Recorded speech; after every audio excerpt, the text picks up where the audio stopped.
अब हम आगे चलते हैं इक्वल मैट्रिसेस से। Equal matrices,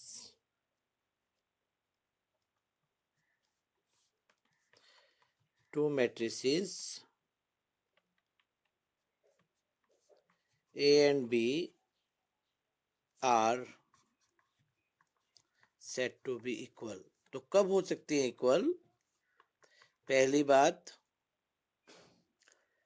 orders of both matrices are same। पहले तो सेम ऑर्डर होने चाहिए। दूसरा, corresponding elements are equal। जैसे मैं एक मैट्रिक्स ले रहा हूँ 1 2 3 -5 और दूसरी मैट्रिक्स ले रहा हूँ x y z w, ये दोनों इक्वल होंगी तो आपका x क्या होगा? 1 होगा, y 2 होगा, z 3 होगा और w -5 होगा। इस तरह के आपके कुछ क्वेश्चन हो सकते हैं एक एक नंबर के, कि आपकी दो मैट्रिक्स इक्वल दे रखी है और आपको एक्स वाई जेड निकालना है, या कुछ एक दो मतलब कि इक्वेशन बन सकती है, लीनियर इक्वेशंस। तो इस तरह के क्वेश्चन हो सकते हैं। अब आपके पास है addition of matrices. Addition of matrices, matrix addition कैसे होगा? a plus B is possible. कब पॉसिबल होगा? Only when orders of both matrices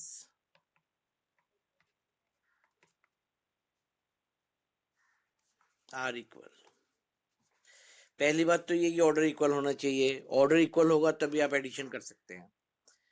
तो और a प्लस बी होगा कैसे? यदि मेरे पास एक मैट्रिक्स है a i j m into n, b है मेरे पास a i j b i j m into n, तो ए प्लस बी होगा a i j plus b i j m into n. It means corresponding elements are added। corresponding elements are added। जैसे एक example ले लेता हूं आपको। ए है आपके पास 1 2 -1 3 5 6।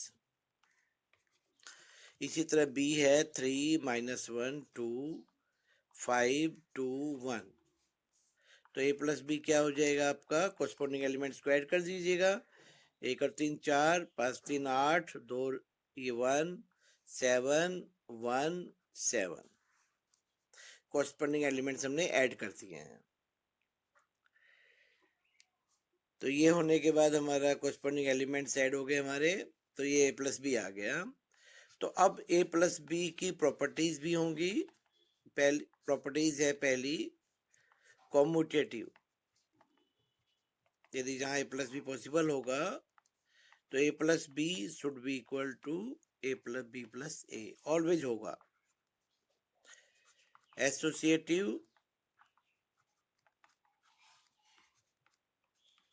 ए प्लस बी प्लस सी या a plus b plus c, ये होगा। नंबर 3 है आइडेंटिटी। कौन सी? Additive identity. A plus zero, zero means null matrix equal to a. अब आता है स्केलर मल्टीप्लिकेशन।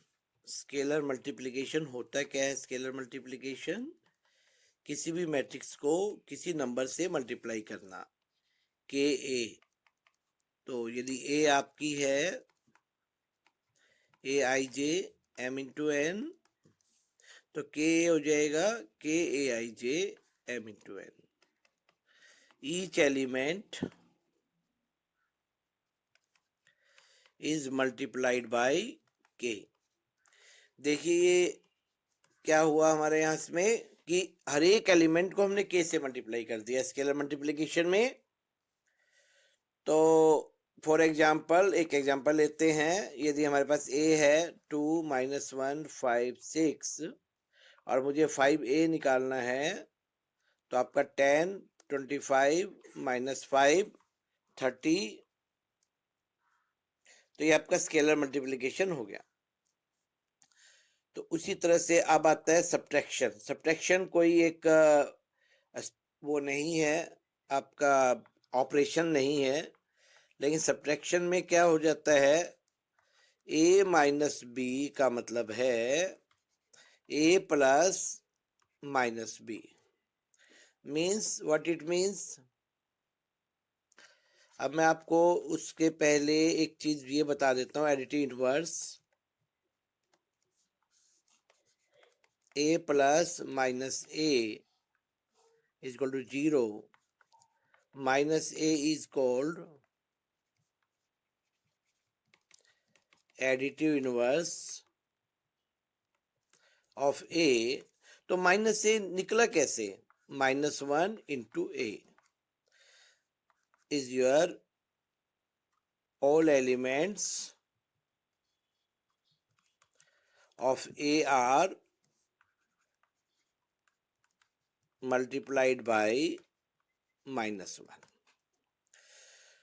तो वही सब्ट्रैक्शन करने के लिए हमें क्या करना पड़ेगा, माइनस बी को ऐड करना है इसे। ये हमारा मेन वो होता है सब्ट्रैक्शन का ऑपरेशन। अब आता है कि आपको एक सिंपल सा एक मैं एग्जांपल ले लेता हूं।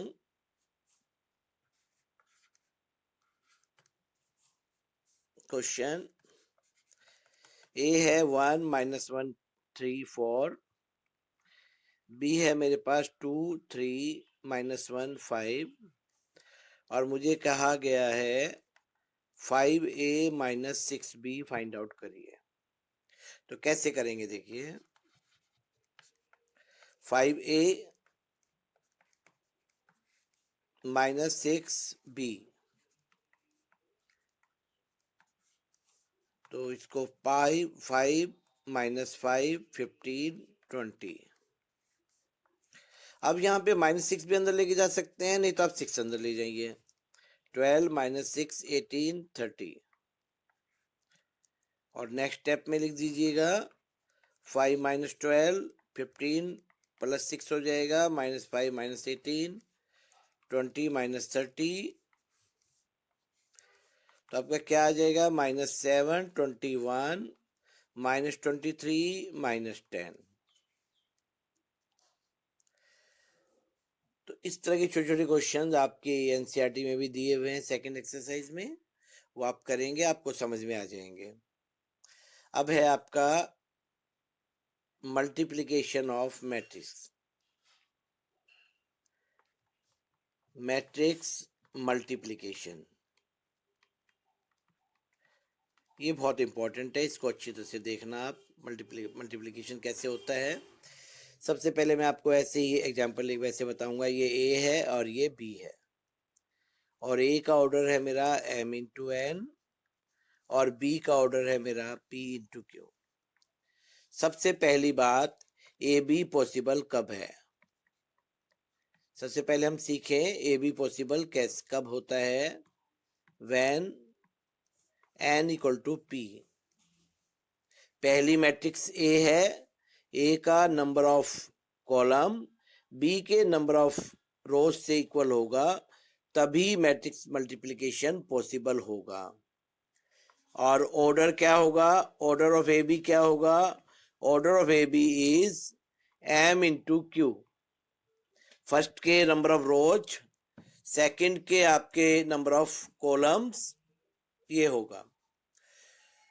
अब आप ए बी निकालेंगे कैसे, वो हमने अभी आपको नहीं बताया है, तो ए बी हम आपको बताते हैं कैसे निकालना है ए बी को। यदि मेरे पास ए एक मैट्रिक्स है, मैं कोई एक एग्जांपल लेके कराऊंगा जिससे आपको ज़्यादा अच्छी तरह क्लियर होगा। यदि हम AIJ वगैरह में करेंगे तो आपको ज़्यादा क्लियर नहीं होगा। तो ये आपका है 2 इंटू 3, और मैंने ये ले लिया आपका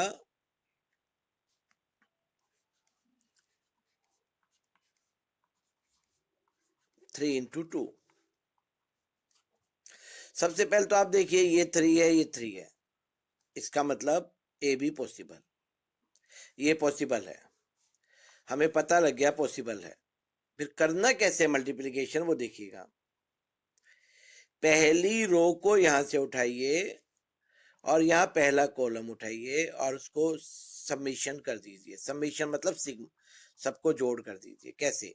1 × 2 प्लस 2 × 4 प्लस 3 × 3। ऐसे ही आपका हो जाएगा इधर फर्स्ट रो को सेकंड कॉलम के पास ले जब हम लेके जाएंगे 1 × 2 2 × -1 प्लस 3 × 2।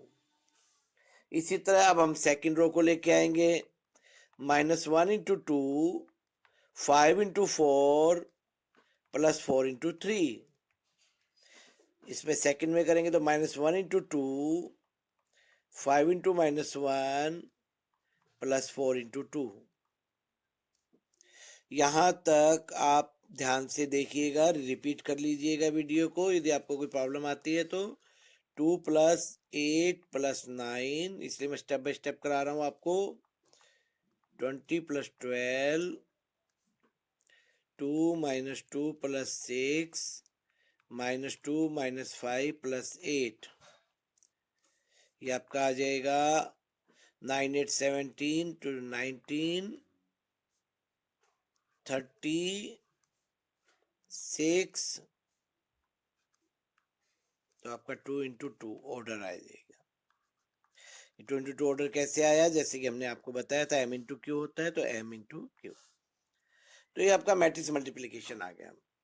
अब इसी क्वेश्चन में यदि मैं देखता हूं कि आपका ये ए बी था, मान लिया ये ए है, इसको हमने ए ले लिया था और ये हमारा बी था, तो ए बी तो हमने निकाल लिया, ये हमारा ए बी आ गया। मैं चलो बी ए निकालना चाहता हूं। इसी में 2 4 3 2 - 1 2 1 2 3 -1 5 4। अब आप देखिए इसमें क्या है। रोज कितने हैं? 3 है। यहाँ कॉलम रोज 2 है, कॉलम 3 है। सबसे पहले देखिए क्या इसका पॉसिबल तो है। यस, पॉसिबल तो है भाई।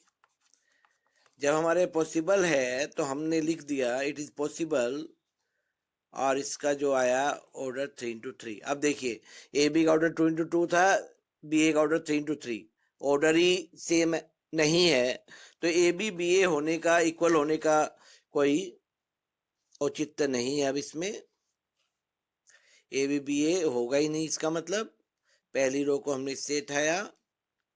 ऐसे ही सिमिलरली हमने ये किया,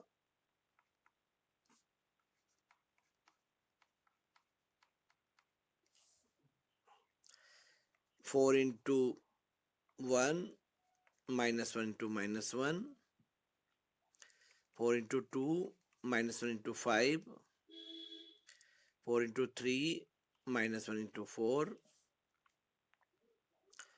3 × 1 2 × -1 3 × 2 2 × 5 3 × 3 2 × 4। तो ये आपका बी ए क्या आ गया? 0। मैंने अब की बार डायरेक्ट कर दिया है 5 1।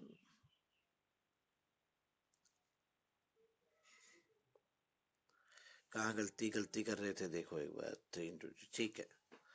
तो ये आपका आ गया 4 10 14 8 3 6 10 16 14, ये 12 में से 4 8।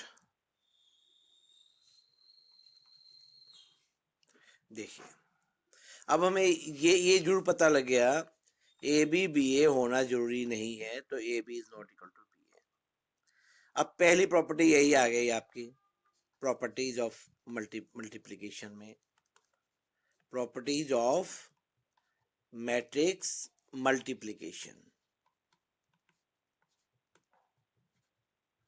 पहली प्रॉपर्टी क्या आ गई, नॉट कॉम्यूटेटिव, ये कॉम्यूटेटिव होता ही नहीं।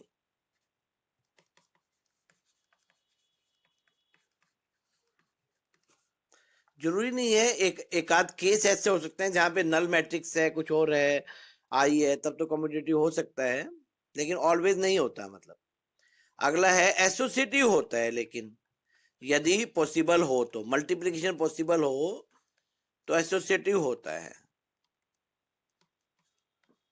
इसके लिए आप एग्जांपल लेके भी आप वेरीफाई कर सकते हैं।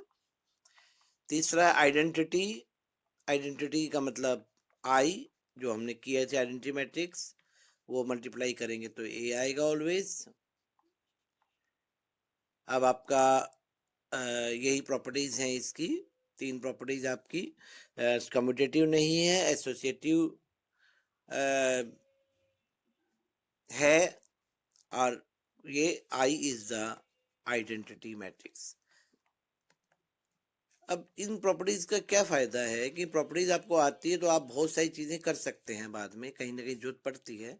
और ये आइडेंटिटी मैट्रिक्स वाली प्रॉपर्टी ये से है, जैसे 5 इंटू 1 5 होता है, तो 1 को क्या बोलते हैं, 1 is identity, multiplicative identity.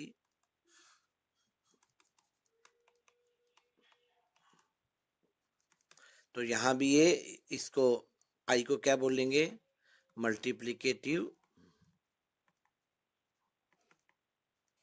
Identity. तो बच्चों आज आपने सीखा है कि मैट्रिक्स को मल्टीप्लाई कैसे करते हैं। इसकी जब तक प्रैक्टिस नहीं होगी क्वेश्चंस नहीं हो पाएंगे।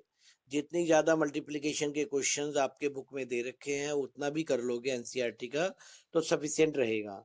तो आप सभी क्वेश्चंस को आप करिएगा, और फिर हम नेक्स्ट क्लास में आगे के कंसेप्ट्स को लेंगे और आपको कुछ अच्छे अच्छे क्वेश्चन भी कराएंगे। Thank you very much. यदि आपको वीडियो अच्छी लगे तो लाइक करें, शेयर करें। Thank you.